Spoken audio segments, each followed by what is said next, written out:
The fans loved his innocence and authenticity. He was a genuine player. He'd play for fun and to entertain the crowd. And the fans realised that. That was Mané Garrincha, the joy of the people. He had a childish spirit. Garrincha was football's answer to Charlie Chaplin. In his position, he was the greatest player I've ever seen. It was never a case of a woman being beautiful or ugly for him. Garrincha was terrible. He'd sleep with anyone. On a Monday, when he didn't turn up at Botafogo, you could find him playing football in his hometown. And that was Brazil's right winger. Garrincha was an alcoholic. There was a time in his life when he was barely playing anymore, and that, yes, he lost his way a little. He lost his way. He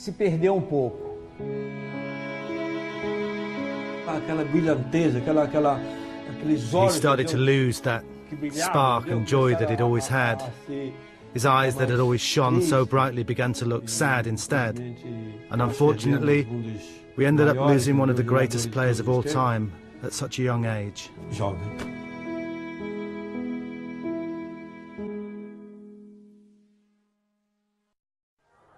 Sweden, 1958. Brazil were due to face the USSR in their final and decisive World Cup group game. The Soviets were pioneers of a new scientific football and feared by the Brazilians.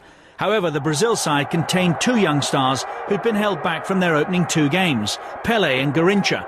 The world was about to witness 3 minutes that would change football forever. It was in that game that both of them came in. The selectors had a long talk. Garrincha had been training well and Pelé had recovered from an injury. So the two of them started against the USSR, and they did something spectacular. Both players made an immediate impact, but Garrincha in particular was mesmerising. His close control, dribbling ability and mazy running had the opposition tied in knots. The Soviets went on to lose 2-0, but in those first 3 minutes the world had witnessed the emergence of a new power in football. The magnitude of the occasion was lost on Garrincha, however. He hadn't even realised Brazil had qualified to the knockout stages and sent the Soviets home.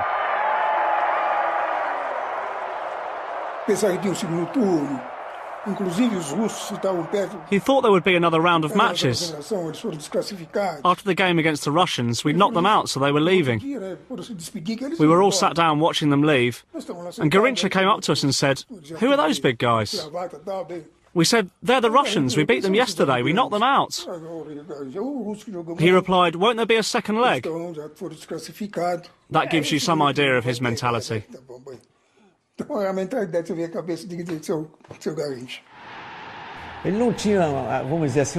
have the same sense of responsibility as your normal national team player would. Even with Brazil, he'd do his thing and play his way, but it was brilliant. And that's what was good and important. That irresponsible streak had initially cost him his place in the starting lineup, but now his dribbling skills were crucial to Brazilian success.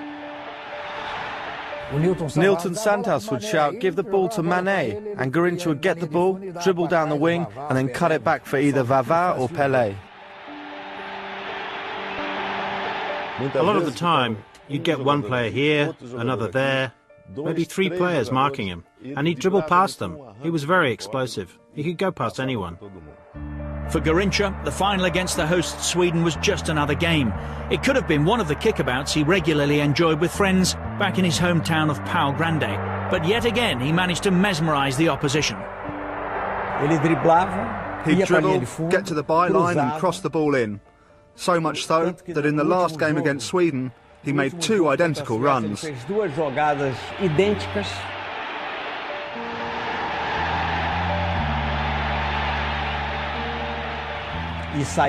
They resulted in 2 goals for Vavá, who was our main striker. A 5-2 win against Sweden gave Brazil the trophy they'd dreamed of since defeat in the 1950 final. Football had changed forever.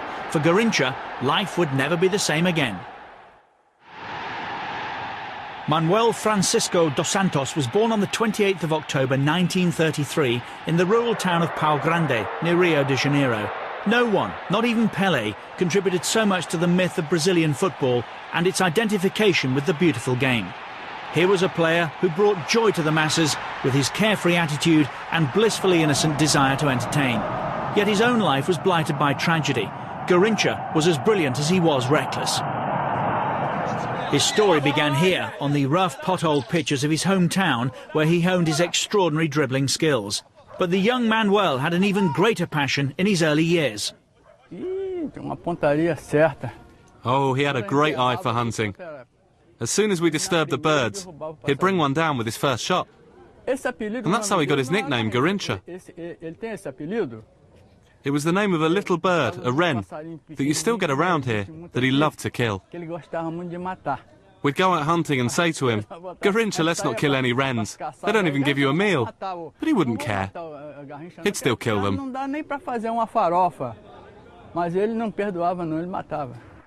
That Garrincha rose to the top of world football is even more remarkable when you consider that he was born with such a disability.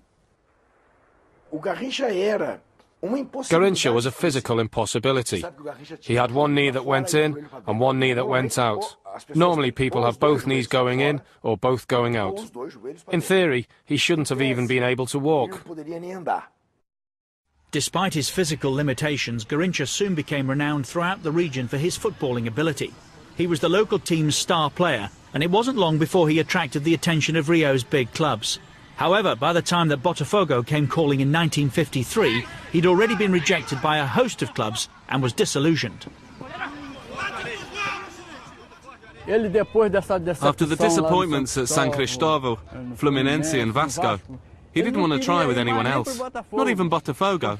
He thought he'd just go down to Rio and people would mock him, calling him a cripple or bendy legs. He'd had enough. When the boy with the bent legs arrived at Botafogo's training ground, he was immediately thrown in against the national team left-back, Nilton Santos. When he had his trial, they all saw him with his strange bent legs, and so got Nilton Santos to mark him. And so training began, and he dribbled past Nilton Santos.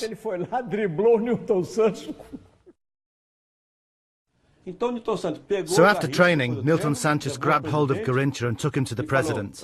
He told him, "Sign this guy here, so I don't have to play against him."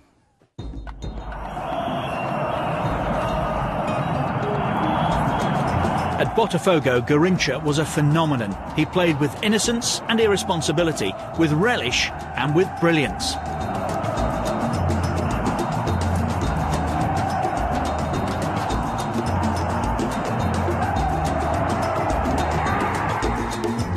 He'd twist one way, stop the ball, twist the other, and the defender would fall over.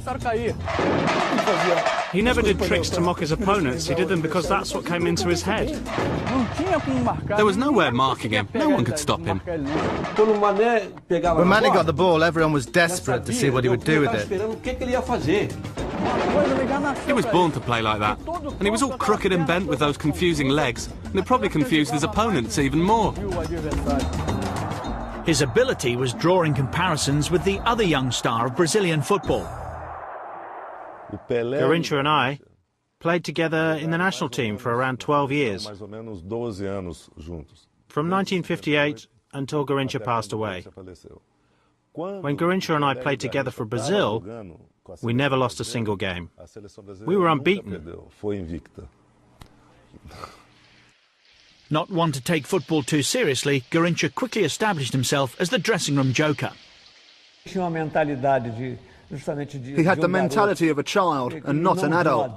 He was always joking around. He didn't take anything seriously.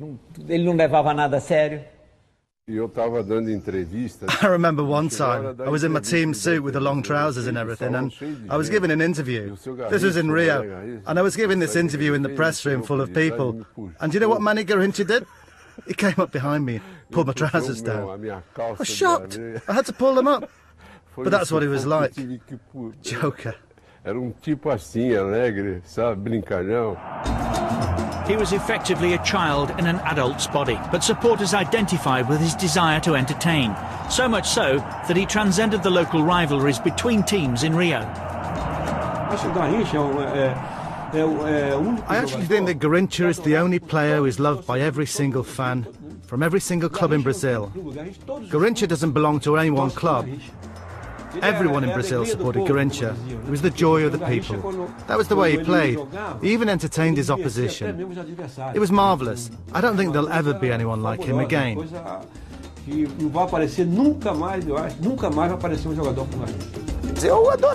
love Garrincha. I'd support him, even though he played for Botafogo, because I wanted to see him do those things with the football that he could do. I think we just had to admire his football. And his football was helping Botafogo win titles too. The club had been established the best team in Brazil alongside, and they became even stronger in 1958 when they added a young striking sensation, Amarildo, to their ranks. He saw firsthand why Garrincha was regarded as the most amateur footballer professional football had ever produced. Botafogo had Garrincha, Didi, Quarentinha, Zagallo, Nilton Santos, all regular international players. So I was gobsmacked.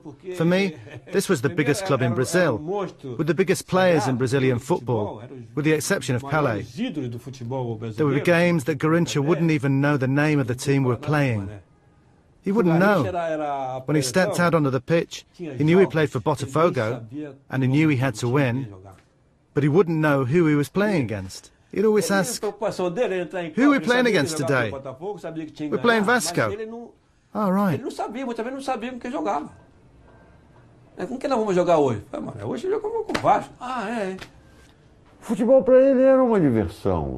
Football was just a bit of fun for him. It wasn't a serious job where he looked to earn a lot of money. What money he did earn, he squandered anyway. With continued success for both club and country, the trappings of fame were inevitable, but Garrincha had no interest in becoming a superstar, heading back home whenever the opportunity arose. Although married to childhood sweetheart Nair, the father of 8 daughters, Garrincha was a notorious womanizer and drinker. He'd go missing from Botafogo for days, only to be found back home in Pau Grande recovering, or with the latest girl to take a shine to him. And he would still play football barefoot with his childhood friends after a training session or even a game. He lived here. He was always here. When he didn't have something going on with Botafogo, then he'd play here, either up on the little pitch or with Pau Grande. He'd always play with us. He'd leave Rio after a game and go back to Pau Grande, and there would be a kickabout going on, so he'd play that too. After a game, Garrincha and his friends would invariably head to the bar. Garrincha was no stranger to drink. His father had been an alcoholic. It obviously ran in the family. We always loved to have a drink. There's a bar over there, and that's where he'd go on his benders. Garrincha really liked the beer, or at least a drink or two. He had 2 great loves in life, beer and chasing women. The man was terrible. Nothing got past him. He could play on Sunday, get drunk on Monday, not train on Tuesday, appear hungover on Wednesday. On Thursday he'd train. On Friday he'd go dancing and enjoy a party. On a Saturday he'd recover in time for Sunday's game where he'd light up the Maracanã.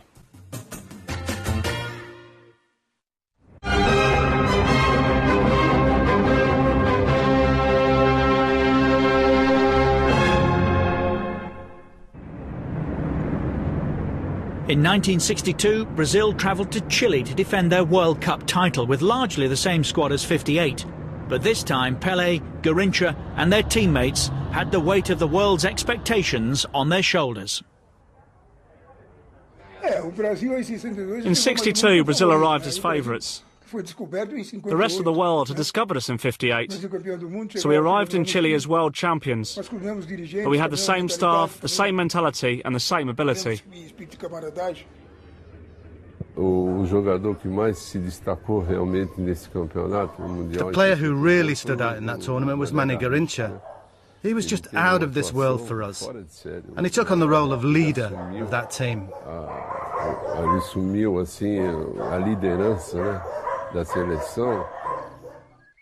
An injury to Pelé in their second game meant that Brazil were without their recognised star for most of the tournament. Suddenly, Garrincha could step out of his more celebrated teammate's shadow. He realised in that World Cup that now he was the principal actor. Now he thought, I'm not just a bit part player, I'm the star.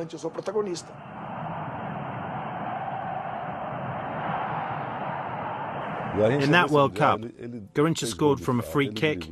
He dribbled as always. He scored with his head. He even scored with his left foot. He was inspired in that World Cup. I think a saint was watching over him. He carried Brazil by himself.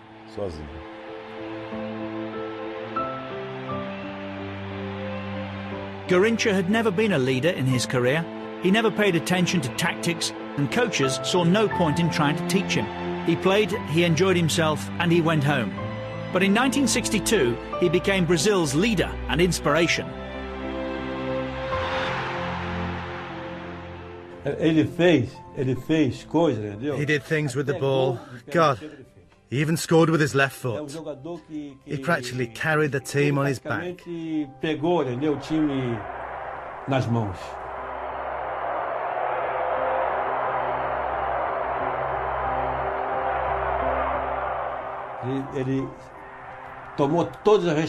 took the responsibility in every game. He did things that I'd never seen him do at Botafogo. In the quarter-finals, England were ripped apart by Garrincha's pace, tricks, and his newfound eye for goal. He scored twice in a 3-1 win. He was phenomenal against England, and they were a good team. To have stopped Garrincha, they would have needed a machine gun. Fortunately, they didn't have one. Hosts Chile were on the receiving end of another virtuoso display in Brazil's semi-final. Again, he scored twice. Brazil were now entirely dependent on their mercurial winger. I always say this. I know of only two players who have single-handedly won a World Cup. Garrincha in '62 and Maradona in Mexico '86. Despite being sent off at the end of that semi-final, he earned a last-minute reprieve to play a starring role in the final against Czechoslovakia. Brazil won 3-1 to retain their crown. Garrincha was voted the player of the tournament. His stock had never been higher.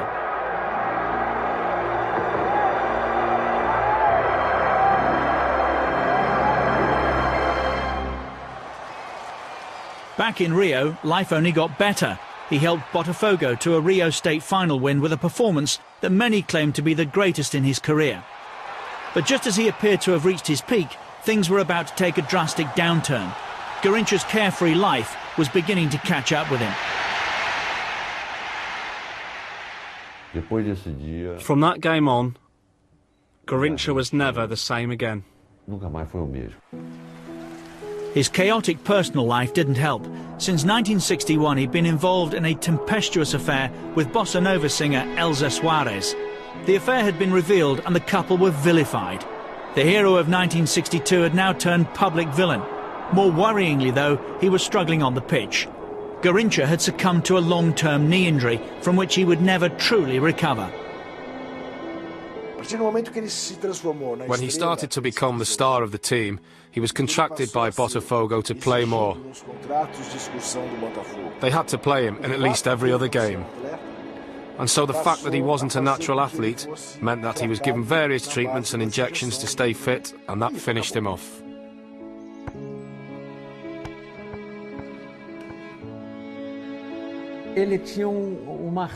He had arthritis because of the problems with his legs. And it reached a level where it really began to hurt, and he just couldn't fight it anymore. He didn't have that same explosiveness because of the hurt. There had to come a time when he just had to stop. It wasn't just the injuries. His drinking was now beginning to spiral out of control. His childlike and carefree naivety had been endearing in the past. Now it was leading to his downfall. Garrincha, right until the end of his life, was naive. If he met nice people, he'd go off with them. If he met not so nice people, he'd go off with them too. Everything was spontaneous, not given any thought. Garrincha, let's go to church, and he'd go. Garrincha, let's go drinking, and he'd go. And unfortunately, he was surrounded by a lot of people who made him do that. But there was still a place for Garrincha in Brazil's 1966 World Cup squad. With a military dictatorship now in power, his call-up was a political decision. The government wanted its heroes from 58 and 62 to play.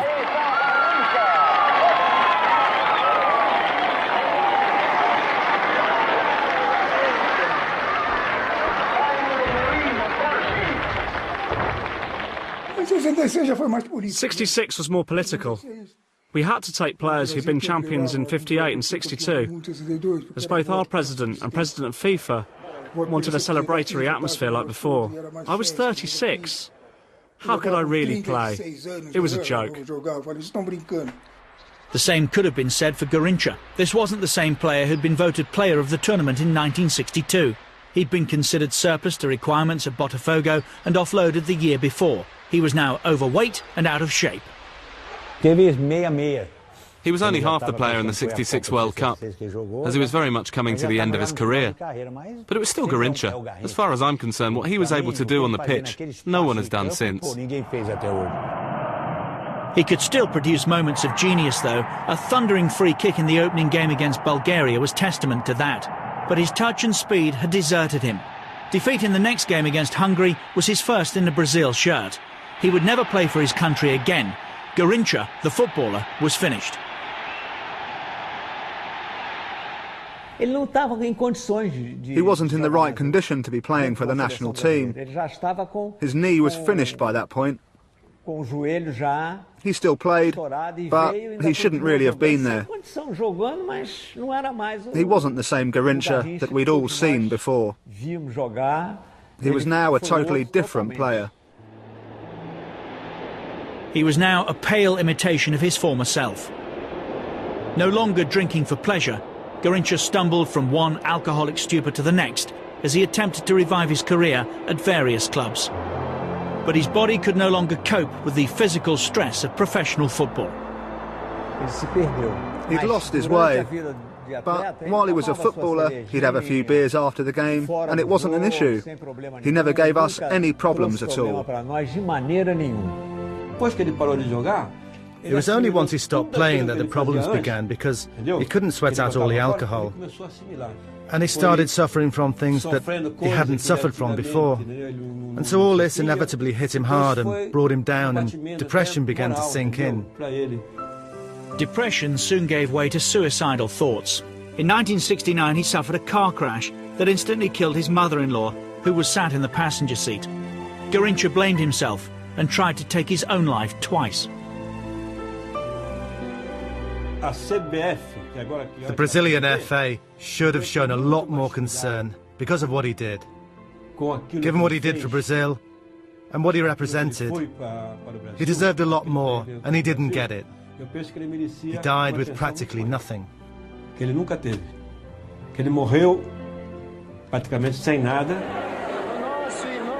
On January the 20th, 1983, Garrincha died, aged 49, of cirrhosis of the liver. In the previous 12 months, he'd been admitted to hospital 8 times. Up until his death, his body would violently reject anything that wasn't alcoholic. Brazil finally mourned its tragic hero, Mané Garrincha, joy of the people. I'll never see a player like him again. Whoever saw him got lucky.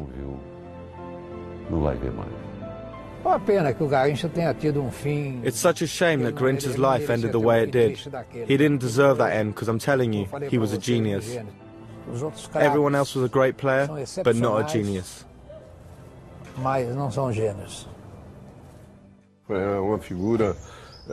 He was an extraordinary guy, a great teammate and a great friend whenever you needed him. I just hope God has given Mané Garrincha a good place up there. He was out of this world.